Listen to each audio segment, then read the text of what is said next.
Okay, so in our last deep dive, we spent a lot of time on the external environment, housing, air, the big picture stuff for acclimatization.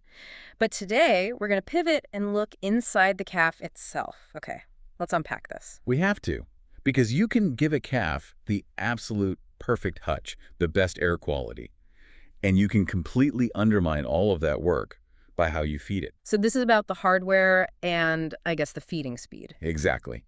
Our whole mission today is to show you why that internal acclimatization, basically stable digestion, is every bit as critical as the temperature outside. Right, so let's start there. What's the number one mistake you see on farms right now? The thing that just negates all that other good work? It's all about speed. It comes down to prioritizing speed and volume over the calf's biology. You mean like using buckets or those really wide bore teats, the things that look super efficient? That's it. They look efficient, but they encourage fast intake. But wait a second, efficiency is always the goal, isn't it? Why is feeding faster a bad thing here? Because that speed, biologically, creates massive digestive instability. I mean, think of it like you chugging a huge meal instead of chewing it properly. Ah, okay. When a calf drinks that fast, that special bypass switch it has, the esophageal groove, it doesn't have time to close properly. So the milk goes to the wrong place. Or it just overloads the right place. It Yeah. bypasses proper digestion and just floods the abomasum. It's chaos.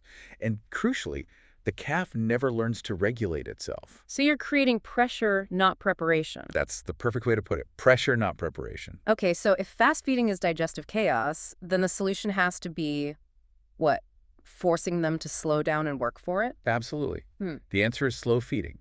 It forces the calf to suckle properly, which controls that intake speed and just stabilizes the entire digestive process. And that work, that suckling action, that does more than just slow things down, right? Oh, much more. It increases saliva production, it improves the enzyme response, and it massively boosts nutrient absorption. They start getting the full value from every single drop. And connecting this to the bigger picture, that stability is what makes weaning so much smoother. Exactly. They are internally prepared. They've built that digestive resilience. But it's not just about speed, is it? We need to talk about the hardware details, starting with the teats themselves. Yeah, this gets overlooked all the time. It seems like such a simple piece of rubber, but the sources really stress that the teat has to match the calf's age and strength. It's vital. A newborn needs a specific, smaller, easier flow teat. That's what ensures the esophageal groove closes correctly from day one. And if you move them up too fast, or use the wrong one, You get inconsistent intakes. You get these hidden growth checks that you might not even notice until it's too late. and here's the one I think is the most ignored element of all, the drinking angle. Oh, without a doubt. We obsess over milk quality, but if the calf is drinking from a low bucket, its whole posture is wrong. That posture is everything. The calf has to drink with its head and neck stretched upwards. That's the natural position that activates the groove properly. So it sends the milk straight to the abomasum and keeps it out of the rumen. Exactly. You can have perfect milk, but if that angle is wrong, you're undermining the whole process. It's why systems like the Milk Buddy are built to control both speed and maintain that correct angle. The focus is stable growth. Stability. That seems to be the core idea. So let's tie this all together with housing from our last deep dive. If hutches challenge the calf externally, the feeding system has to support it internally. Otherwise, the whole thing falls apart. You've got it. A calf simply cannot use energy to regulate its body temperature if it's also fighting digestive stress. It can't fight a war on two fronts. And that's where something like a calf jacket comes in. Yes, but we need to reframe how we see them. They're not just protection. They're an energy management tool. That's a fascinating way to put it. So, in a tough hutch system, the jacket isn't just warmth. It's reducing heat loss. It's preserving that critical energy budget so the calf can use it for immunity and for growth during those first few vulnerable days.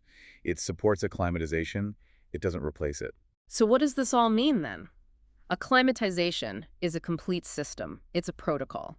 Housing, hardware, speed, angle, jackets. It's all about aligning that external challenge with rock-solid internal support. And the real payoff is that long-term stability. That's the metric that matters. You're producing animals that, don't stall at weaning or fall apart at turnout. That predictable performance. That's the real financial reward. Okay, so we've covered the environment and we've covered digestion. For the next step in building that predictable, profitable performance, you have to consider the invisible battleground. In our next deep dive, we'll explore how hygiene and microbial management protect everything we've just built. And in the meantime, if you'd like to learn more about the Milk Buddy feeders, the calf hutches, or the full pace protocol, you can contact Jamie on 087-131-1315. We'll see you next time.